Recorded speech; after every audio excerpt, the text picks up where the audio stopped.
Are we going to have mutant penguins and quokkas on the islands around Stirling Naval Base?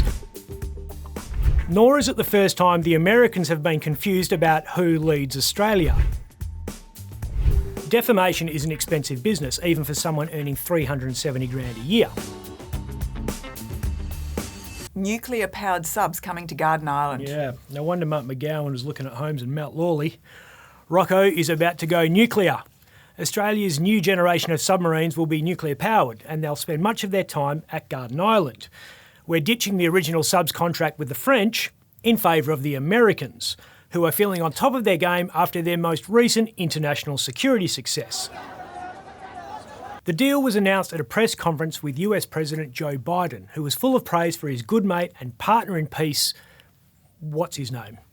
And I want to thank that fellow down under. We've all been there, talking to someone and forgetting their name, and you end up calling them mate, or as the Americans say... Thank you very much, pal. International diplomacy trips up the best of them. The question we all want to know is, are they safe? You mean, are we going to have mutant penguins and quokkas on the islands around Stirling Naval Base? No, these things are safe. Historically, they are safe. Nuclear subs have incredible range. They can stay out at sea for ages. That's good news for Australia's military capability. Possibly not so good for people trying to catch a pink snapper in Coburn Sound, but it might give those beautiful sunsets at Safety Bay an extra glow. The federal government had two choices at the state-of-the-art Henderson Marine Complex, which is just up the road from the Garden Island Causeway, or in the South Australian Rust Belt, which is 1,400 nautical miles away. That's a 3-day sail, which is quite a hike if you bought the wrong gasket and need to run to the shop for a replacement. Doesn't seem logical. Why not Henderson? Politics. WA's got too much money, and South Australia has a major unemployment problem after the local car industry went guts up. So the mechanics in Adelaide, who did their apprenticeships working on the mighty Holden Chimera, will now be in charge of a fleet of nuclear-powered submarines. Well done to South Australia's military lobbyists. You did it. We all knew WA would feel it when Matthias Cormann left politics. We lost our voice on the National Security Council. His replacement there was Michaelia Cash. Formidable, but she doesn't have the runs on the board yet. Maybe she should captain one of the subs. The Chinese would surrender immediately. I tell you someone who has gone nuclear, Melanie Perkins. Melanie and her husband Cliff Obrecht are a couple from Duncraig who are now worth $16 billion, courtesy of their company Canva, which itself is valued at $55 billion. That's bigger than Telstra. Canva's the DIY graphic design platform that lets anyone create some very professional-looking corporate artwork.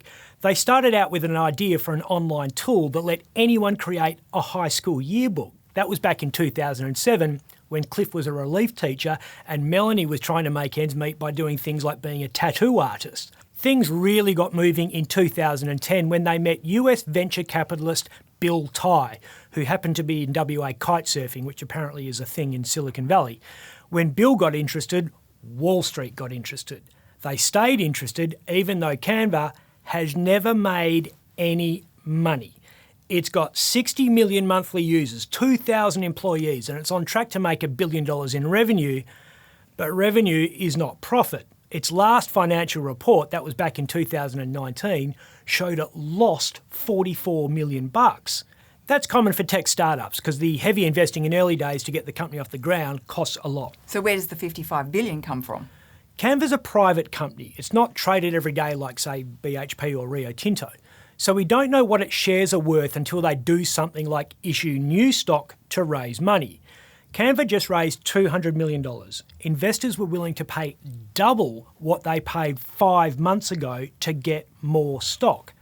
That means the company's total worth has gone from $20 billion to $55 billion since April. Now they're richer than Palmer.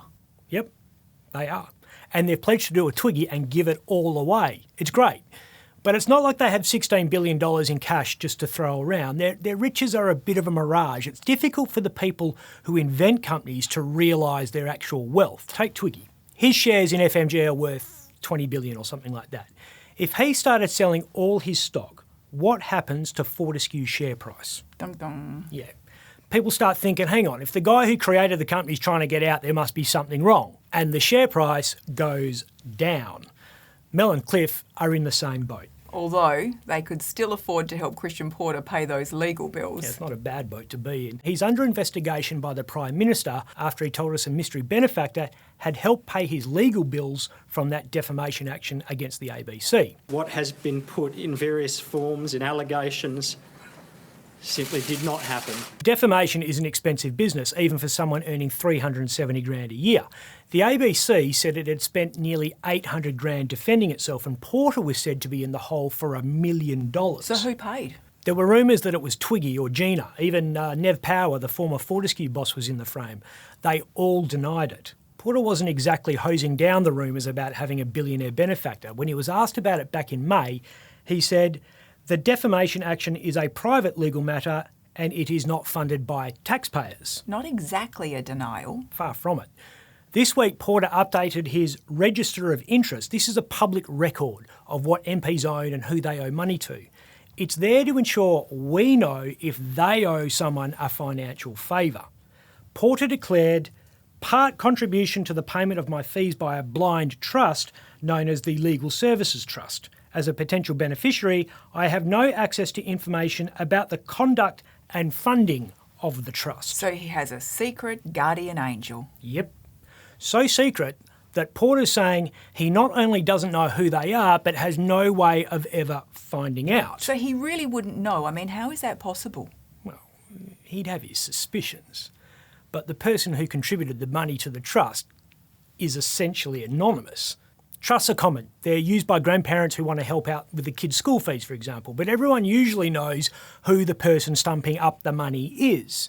So how often would we see a blind trust used like this? Not often. Blind trusts are normally used to ensure the beneficiary doesn't know where the money is being spent. When Malcolm Turnbull became PM, he put his $100 million or whatever in a blind trust. The trustee continued investing Malcolm's money, but he didn't know where it was going, so he couldn't create policies that financially benefited himself. Porter's blind trust is different. Instead of Porter being blind to how the money's being spent, he knows it's going to pay his legal fees. He doesn't know who contributed the money in the first place. Well, opposition leader Anthony Albanese reckons it doesn't pass the pub test. He's not the only one.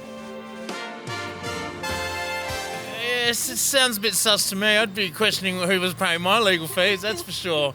The more money you have, the more power you have. The more power you have, the more friends you find in higher places. I don't think it's fair that he is allowed to pursue this case backed by, some anonymous people.